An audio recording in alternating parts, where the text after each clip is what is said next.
ಜನತಾ ಸಮಾವೇಶದ ಇದು ಜನತಾ ಸಮಾವೇಶ ಅಲ್ಲ, ಗ್ರೇಟರ್ ಬೆಂಗಳೂರು ಅಥವಾ ವಿಶಾಲ ಬೆಂಗಳೂರಿನ ಜನೋತ್ಸವ.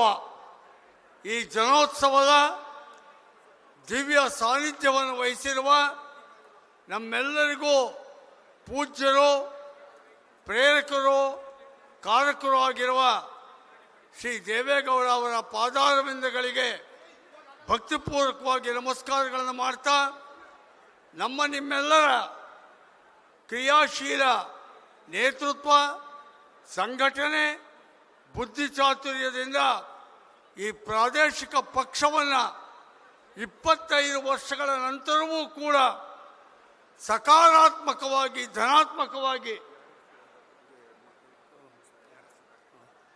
ಮುನ್ನಡೆಸ್ತಾ ಇರುವಂಥ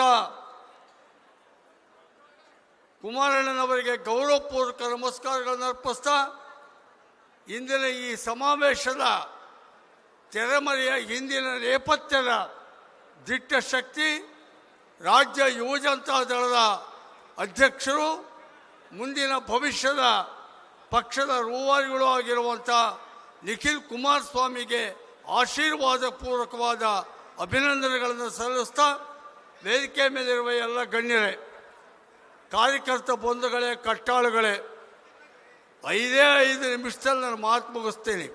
ನಾವು ನೀವೆಲ್ಲ ಕೇಳಬೇಕಾಗಿರೋ ಸಂದೇಶ ಪೂಜ್ಯರ ದೇವೇಗೌಡರ ಸಂದೇಶ, ಕುಮಾರಣ್ಣನವರ ಆವೇಶಪೂರ್ವಕವಾಗಿರುವಂಥ ನಮ್ಮೆಲ್ಲರಿಗೂ ಕೂಡ ಕೊಡಬೇಕಾಗಿರುವ ಉಪದೇಶ, ನಿಖಿಲ್ ಕುಮಾರಸ್ವಾಮಿ ಯುವ ಜನತೆಗೆ ನೀಡಬೇಕಾಗಿರೋ ಸಂದೇಶ, ಅದು ಮುಖ್ಯ. ಆದರೆ ಇವತ್ತು ನಾವು ಬೆಂಗಳೂರು ಸಮಾವೇಶ ಮಾಡ್ತಾ ಇದ್ದೀವಿ. ಬೆಂಗಳೂರು ಸಮಾವೇಶಕ್ಕೆ ಸಂಬಂಧಪಟ್ಟಂಗೆ 3 ಅಂಶಗಳನ್ನು ನಾನು ಜ್ಞಾಪಿಸೋಕ್ಕೆ ಇಷ್ಟಪಡ್ತೀನಿ.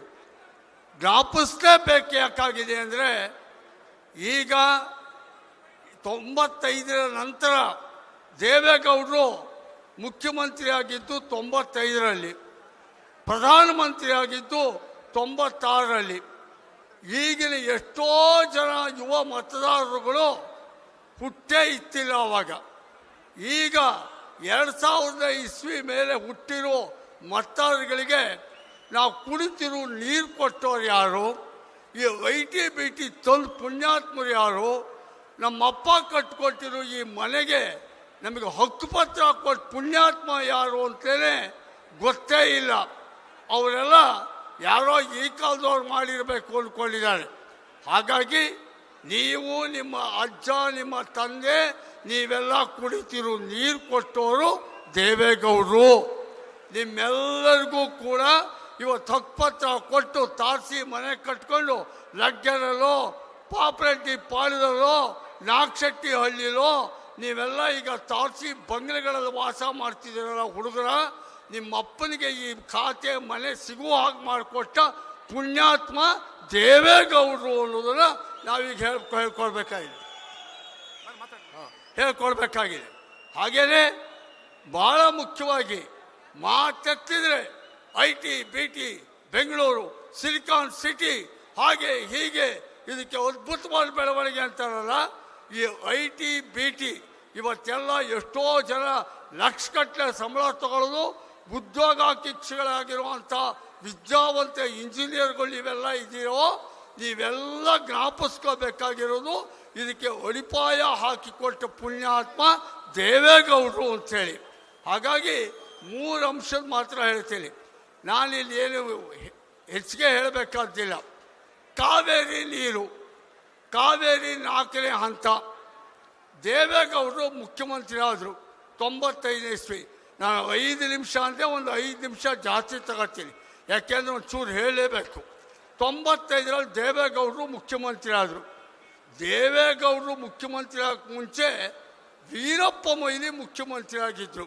ಅಷ್ಟೊತ್ತಿಗಾಗಲೇ ಕಾವೇರಿ 4ನೇ ಹಂತದ ಬರದೇ ಇದ್ದರೆ ಬೆಂಗಳೂರು ಸತ್ತೋಗ್ತಾರೆ, ಕುಡಿಯೋ ನೀರಿಗೆ ಗತಿ ಇಲ್ಲ ಅಂತಿದ್ರು. ಆಗ ವೀರಪ್ಪ ಮೊಯ್ಲಿ ₹1 ಇಟ್ಟು ಒಂದು ಆರ್ಡ್ರು ಮಾಡಿದರು. ದೇವೇಗೌಡರು ಅದಾದ 2 ತಿಂಗಳಿಗೆ ಬಂದರು, ಕರೆದ್ರು ಅಧಿಕಾರಿಗಳನ್ನ, ಕೇಳಿದರು ಎಷ್ಟು ಕೋಟಿ ಬೇಕು ಈ ಕಾವೇರಿ 4ನೇ ಹಂತಕ್ಕೆ ಅಂದರು. ಅಧಿಕಾರಿಗಳು ಹೇಳಿದರು, ಸಾರ್ ಹೋದ ಸಲ ಮುಖ್ಯಮಂತ್ರಿ ₹1 ಇಟ್ಟಿದ್ದಾರೆ ಸರ್, ಟೋಕನ್ ಆಗಿ ಇಟ್ಟಿದ್ದಾರೆ, ಆದರೆ 1300 ಕೋಟಿ ಬೇಕು ಅಂದರು. 1300 ಕೋಟಿ. ಮುಖ್ಯಮಂತ್ರಿಯಾಗಿ ಇನ್ನೂ 3 ತಿಂಗಳಾಗಿತ್ತು ದೇವೇಗೌಡರು. 1300 ಕೋಟಿ ಬಕ್ಸ ಬರೆದು ಮಾಡಿ ಹೋಗಿದ್ರು ಕಾಂಗ್ರೆಸ್ನವರು. ಆಗ ಏನು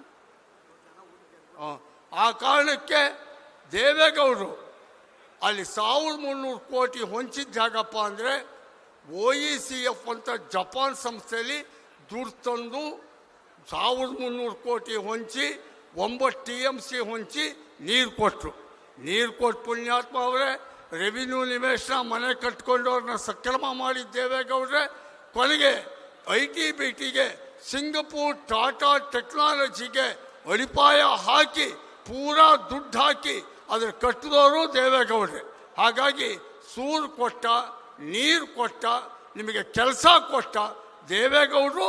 ಮುಂದುವರಿಸಿದ್ರು ಕುಮಾರಸ್ವಾಮಿ, ಈಗ ನಾವು ಮುಂದುವರಿತಿರೋ ಜನತಾದಳ. ಇದನ್ನು ದಯವಿಟ್ಟು ಕಾಪಾಡ್ಕೊಳ್ಳೋಣ, ಉಳಿಸ್ಕೊಳ್ಳೋಣ, ಬೆಳೆಸ್ಕೊಳ್ಳೋಣ. ಒಂದು ಸ್ಲೋಗನ್ ಈಗ ಹೋಗಬೇಕು ಗ್ರೇಟರ್ ಬೆಂಗಳೂರು ಚುನಾವಣೆಗೆ. ಒಂದು ಕೆಂಪೇಗೌಡ ಇಂದು ದೇವೇಗೌಡ, ಒಂದು ಕೆಂಪೇಗೌಡ ಇಂದು ದೇವೇಗೌಡ ಅನ್ನೋ ಸ್ಲೋಗನ್ನೊಂದಿಗೆ ನಮ್ಮ ಕಾರ್ಯಕ್ರಮ ಮುನ್ನಡೆಸೋಣ. ನಮಸ್ಕಾರ.